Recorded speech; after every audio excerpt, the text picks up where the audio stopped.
for joining us. This is Philip with the Alaska Frontier, and today we're going to do something a little different. My wife and I recently went to Hawaii on the Big Island.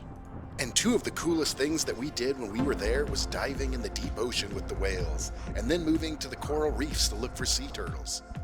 But first up was diving with the whales, and that was one heck of an experience.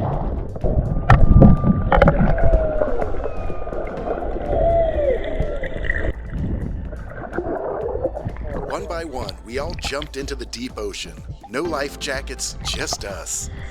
There was no training or orientation. It was literally kind of jump off the boat and good luck. But not everybody was just so brave they could jump right in. Just go. I will be right behind you guys, so. Okay. Whew. Remember, breathe. Yeah. That's all you gotta do is breathe. Woo! Okay, ready? Yeah, hold on.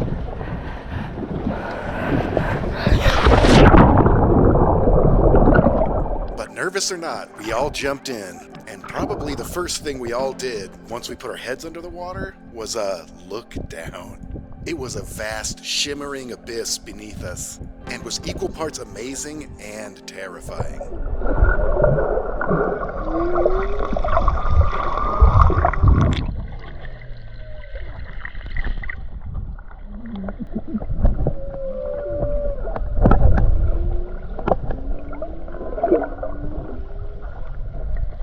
It was like being in an alien world.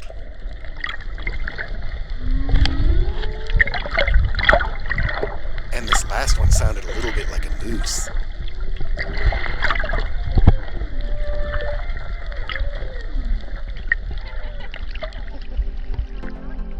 Yeah.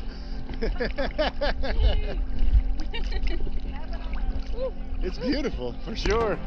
After spending about 30 minutes with these amazing creatures all around us, it was time for us to head back in towards shore. We kept a close eye out, hoping we might get to see a whale breach. But unfortunately, our time with the whales would be all beneath the waves. While we were taxiing back in, we put on our snorkel gear and got ready to look for the turtles. Seeing them was a huge reason we came to Hawaii, so we would spend days looking for them if needed. We found a nice area on the coast where there was a big breakwater made of thick rock. We were told that the sea turtles would often come to these areas to rest and to feed. But it wasn't just a place for the turtles to come to. Honestly, there were so many different varieties of fish here, it was mind-boggling. But of all the fish that we saw here, one of our favorites was the puffer fish. Living in Alaska, we would never normally get the opportunity to see a wild puffer fish. So it was really cool to get to gently float around and follow this curious guy. We were in fairly shallow water here, and it became clear on one of our first days that this was probably not going to be the best territory for us to see a sea turtle. And even though it was an incredible place to see such a variety of fish, we were on a mission, and we really wanted to see our turtle friends. So the next day, we found a spot that was a little bit deeper. The water was a bit choppier, but we were seeing even more new varieties of fish. Not only that, but before we actually entered the water, we saw what we thought was a sea turtle poking its head up. Regardless, it was really amazing to dive down or resurface and just see all the beautiful colors and textures of this Hawaiian paradise that we were in. We started paying more attention to what fish were eating what kind of food where. We had read that the green sea turtles really like to chew on algae and sponges, and so we were looking at the fish that were eating those types of food to help us hunt them down. My wife noticed that a lot of the fish were feeding near the edge of the breakwater, right at the spot where the seawater comes pouring in and the fresh water from the island goes pouring out. And it would be in these brackish waters that we thought we might have our best shot. And even though the waves would be pretty wild, we had our one day of practice under our belt and thought we could handle it. We were able to follow the fish towards a gap in the breakwater. This area would be where any animal coming in from the outside ocean to the inside protection of the reef would have to go. And as we got closer, we saw bigger and bigger fish. And then suddenly, we saw our first wild sea turtles. Well, let me correct that. I was looking in all the wrong directions, and they were often going right by me. In fact, this was so comical to my wife that she continued to film me underwater, absolutely, in many situations, missing out on this incredible opportunity. To be fair, she had tried to get my attention several times, but I was so distracted that I didn't see them when they were right behind me. But eventually, she got my attention, and I saw them, and I tried to get away to give them their space. I was pretty excited. So now that we knew that this area was in fact where we probably were going to get to see the sea turtles, we went back down. And almost immediately we saw 2 sea turtles who were leading us to their feeding grounds. At first we saw them feeding in the middle of the breakwater itself. It may look very shallow here, but on one side is the deep ocean and the other side the reef. And when waves from the deep ocean reach these rocks, oh my gosh. The impact of these waves was enough to send us and the turtles flying. But they didn't seem to mind, so we kept watching them. And although it was very difficult to hold on to the rocks and maneuver ourselves so we were never in their space, it was a challenge to say the least. Not just for us, but for them.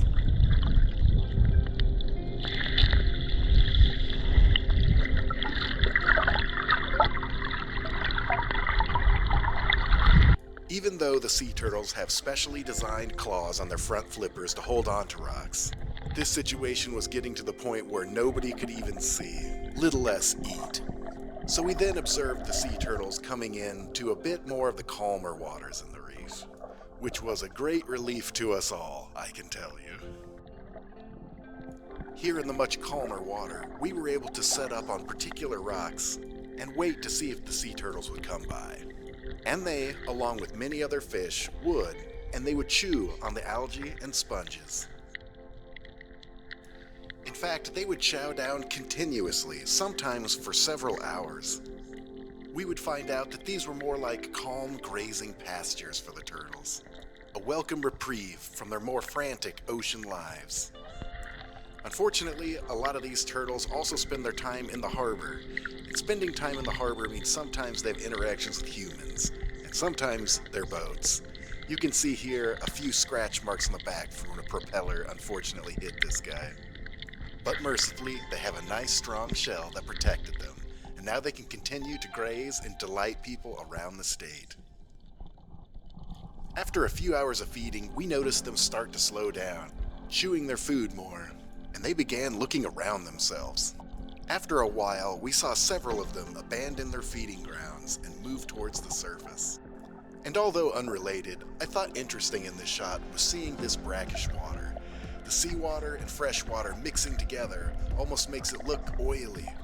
Amazing to think about a creature that lives between 2 worlds.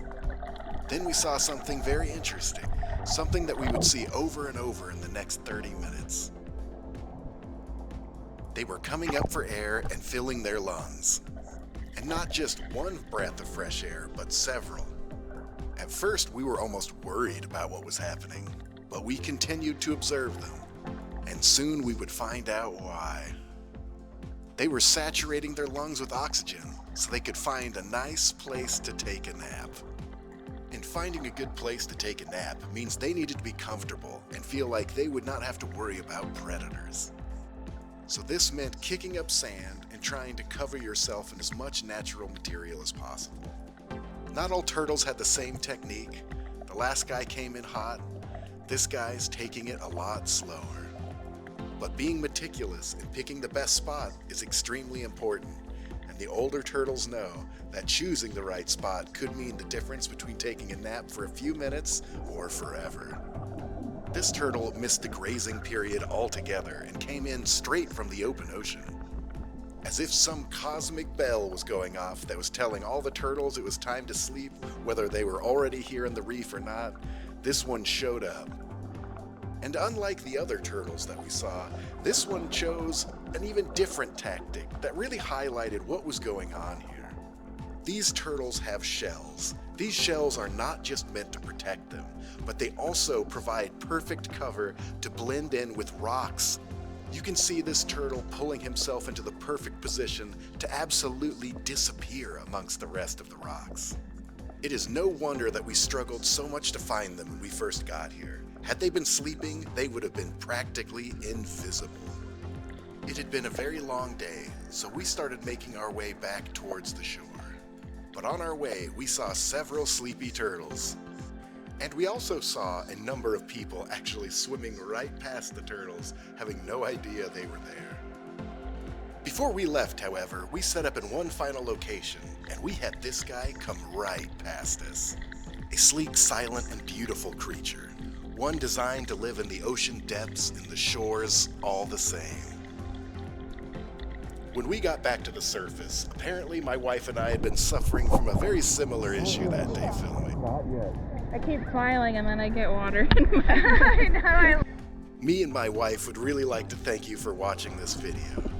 And next time you are in Hawaii, just remember, a turtle could be right behind you, and you not even know it.